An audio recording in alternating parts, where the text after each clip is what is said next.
हे तुलसी माता, आपकी इस वीडियो को जो भी सच्चे दिल से लाइक करें उसके घर में अस्थायी रूप से निवास बना लेना। जय तुलसी माता। उसके घर में कभी अन्न धन की कमी कभी मत होने देना। लाइक जरूर करें। तुलसी को जल देते समय बोलने चाहिए ये 3 शब्द, सभी मनोकामनाएं पूर्ण हो जाती हैं। दोस्तों, पिछले वीडियो में हमने आपको तुलसी को जल देने के महत्व की कथा सुनाई है। आज की इस वीडियो में हम जानेंगे तुलसी को जल देते समय क्या बोलना चाहिए। एक बार की बात है, देवी सत्यभामा ने भगवान श्री कृष्ण से तुलसी को जल देने का महत्व पूछ लिया था। तब भगवान श्री कृष्ण ने उन्हें उसका महत्व सुना दिया था। आगे देवी सत्यभामा कहती हैं, हे स्वामी, आपने मुझे तुलसी को जल देने का महत्व तो बता दिया है, किंतु अब मेरे मन में यह जानने की जिज्ञासा हो रही है कि तुलसी को जल कैसे देना चाहिए। तुलसी को जल देने की सर्वोत्तम विधि कौन सी है तथा तुलसी को जल देने का मंत्र कौन सा है। कृपया आप मुझे इन सभी प्रश्नों का उत्तर दें। तब भगवान श्री कृष्ण देवी सत्यभामा से कहते हैं, हे प्रिय, जिस प्रकार से मैंने तुम्हें तुलसी का महत्व सुनाया है, उसी प्रकार से तुलसी को जल देते समय बोले जाने वाले मंत्र का भी बड़ा महत्व है। ये मंत्र केवल 3 शब्दों का है, किंतु इसका प्रभाव बहुत कल्याणकारी है। जो भी मनुष्य नित्य तुलसी को जल देते समय अपने मुख से केवल ये 3 शब्द बोल देता है तो साक्षात लक्ष्मी उसके घर में प्रवेश करती है। उसकी दरिद्रता समाप्त हो जाती है, उसे धन धान्य की प्राप्ति होती है। वह मंत्र बताने से पूर्व मैं आपको तुलसी के इस मंत्र का महत्व सुनाता हूं। इस महत्व को सुन लेने मात्र से ही मनुष्य के समस्त पाप नष्ट हो जाते हैं। उसे 100 वर्षों तक तुलसी को जल देने का पुण्य प्राप्त हो जाता है। इसीलिए देवी, आप इस कथा को ध्यान से पूरा जरूर सुने। देवी सत्यभामा कहती है, हे प्रभु, मैं इस कथा को पूरा अवश्य सुनूंगी। आप मुझे तुलसी के मंत्र का महात्म्य सुनाइए। श्री कृष्ण कहते हैं, हे देवी, सत्यभामा दक्षिण में एक अत्यंत शोभायमान नगरी थी। उस नगरी में सुशर्मा नाम का एक खोटी बुद्धि का ब्राह्मण रहता था। पापियों का तो वह शिरोमणि था। उसका जन्म एक ऐसे ब्राह्मण परिवार में हुआ था जो पाप कर्म करने वाले शास्त्र ज्ञान से शून्य थे।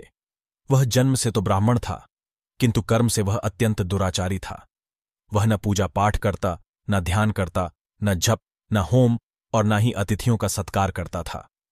उसके द्वार पर आए अतिथियों को बिना दान किए ही क्रूरतापूर्वक भगा देता था। स्त्री लंपट होने के कारण वह सदैव ही पराई स्त्रियों में आसक्त रहता था। उसे मदिरा पान करने की भी आदत थी। साथ ही वह मांस खाया करता था। वह दिन में खेत में काम करके पत्ते बेचकर जीविका चलाया करता था और रात्रि में वेश्याओं का सेवन करता था। इस प्रकार से उस ब्राह्मण ने अनेक वर्षों तक जीवन व्यतीत किया। फिर एक दिन वह दुर्बुद्धि सुशर्मा बेचने के लिए पत्ते इकट्ठा करने के लिए एक ऋषि की वाटिका में घूमने लगा और पत्ते तोड़ने लगा। तभी एक काल रूपधारी काले सर्प ने उस ब्राह्मण को काट लिया और उसी समय पर उसकी मृत्यु हो गई।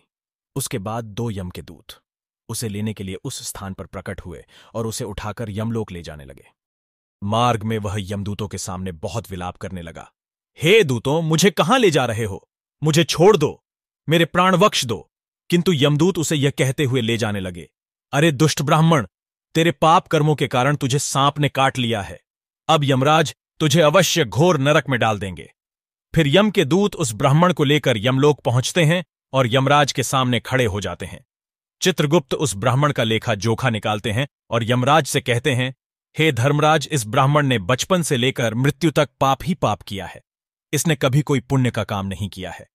फिर धर्मराज अपने दूतों से कहते हैं, हे दूतों, इस घोर पाप करने वाले ब्राह्मण को उठाकर ले जाओ और इसे नरक में डाल दो। फिर यम के दूत उस ब्राह्मण को ले जाते हैं और नरक की भयंकर अग्नि में धकेल देते हैं। अनेक वर्षों तक नरक में सजा भुगतने के बाद उस ब्राह्मण को दूसरे जन्म में एक बैल का शरीर मिलता है।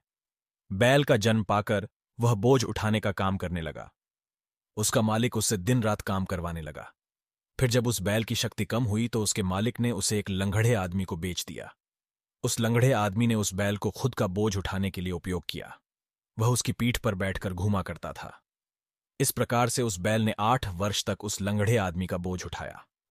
फिर एक दिन वह लंगड़ा आदमी उस बैल की पीठ पर बैठकर किसी ऊंचे पर्वत पर जाने लगता है।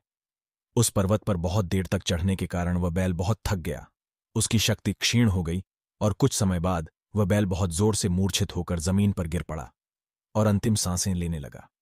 तभी वहां पर खड़े लोगों को उस बैल पर बड़ी दया आ गई और वे उसके मुख में पानी डालने लगे। फिर उन लोगों में एक पुण्यात्मा व्यक्ति था। उसने उस बैल का कल्याण करने के लिए अपना पुण्य उस बैल को दे दिया। उसे देखकर अन्य लोगों ने भी अपना अपना पुण्य याद करके कुछ पुण्य उस बैल को दे दिया ताकि उसे मुक्ति मिल सके। उसी भीड़ में एक वैश्या भी खड़ी हुई थी। सभी लोग अपना पुण्य उस बैल को दे रहे थे।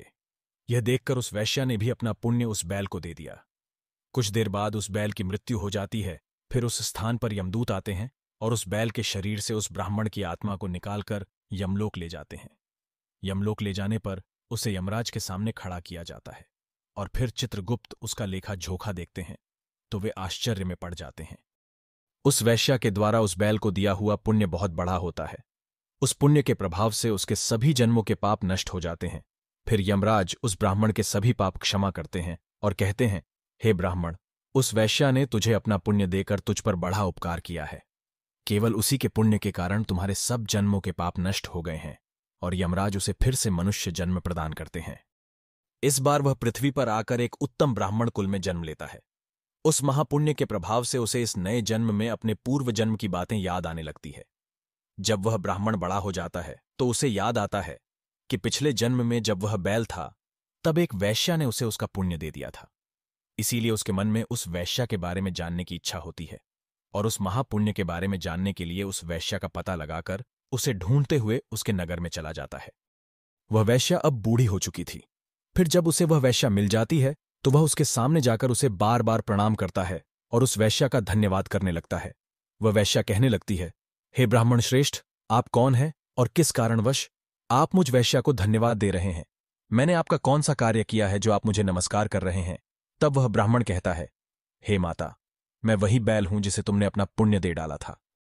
अपने पाप कर्मों के कारण मुझे पिछले जन्म में बैल होना पड़ा था। उस पर्वत पर जब मैं मर रहा था तो तुमने मुझे अपना पुण्य दिया था।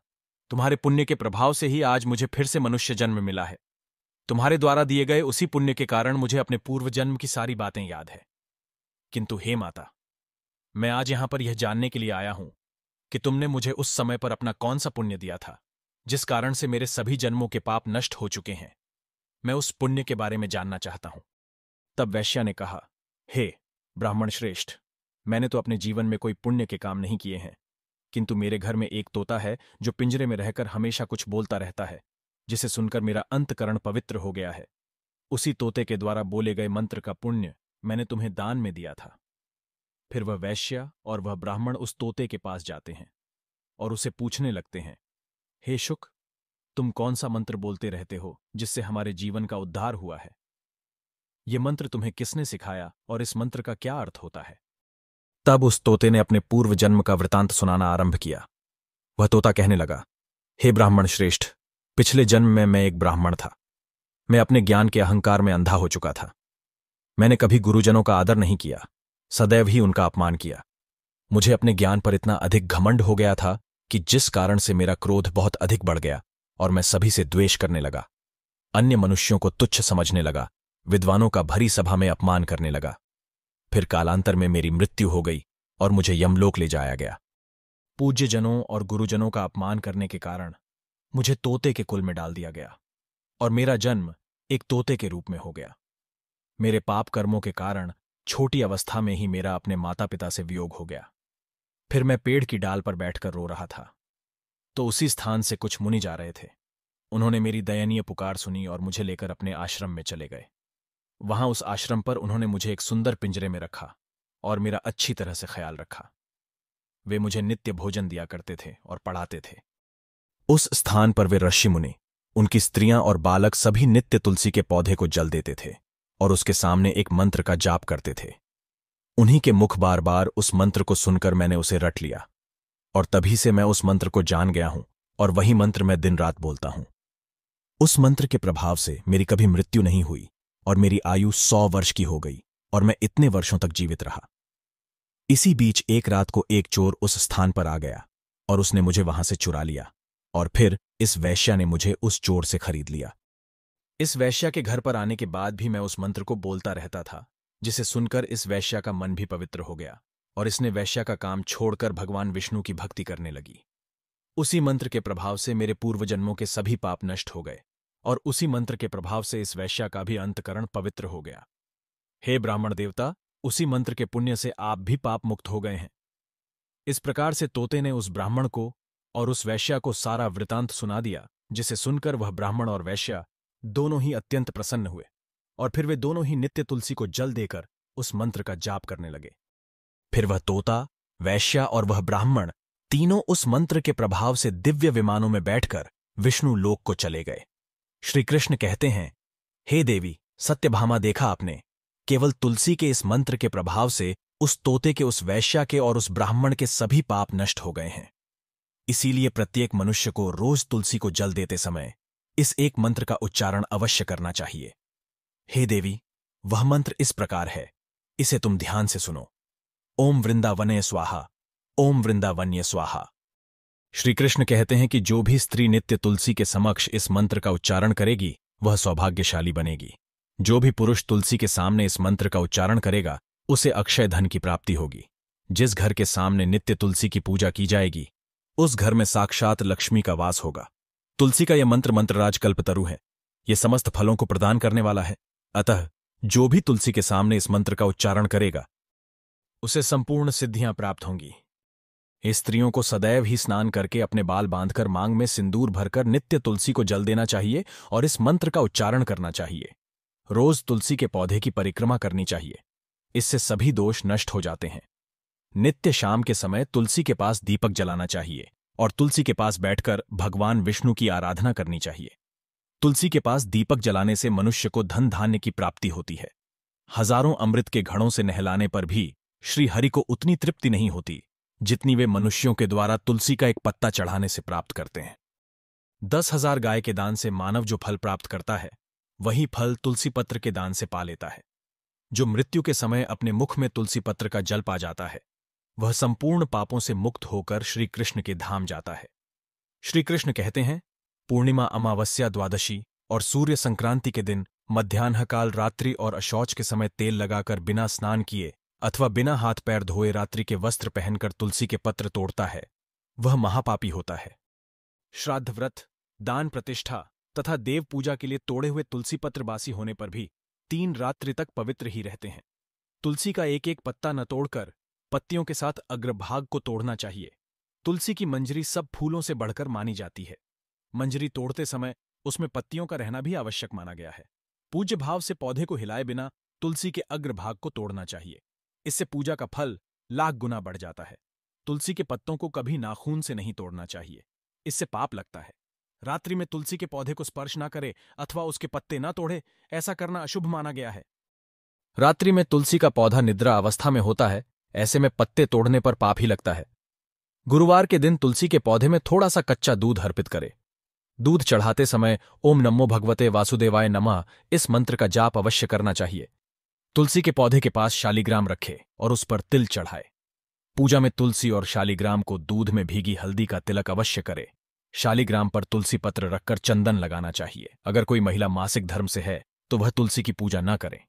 मासिक धर्म के दौरान तुलसी को स्पर्श करने से घोर पाप लगता है, इससे स्त्री की दुर्गति होती है। तो दोस्तों, इस प्रकार से भगवान श्री कृष्ण ने देवी सत्यभामा को तुलसी को जल देने के मंत्र का महत्व सुनाया है। ये कथा आपको कैसी लगी कमेंट करके अवश्य बताएं।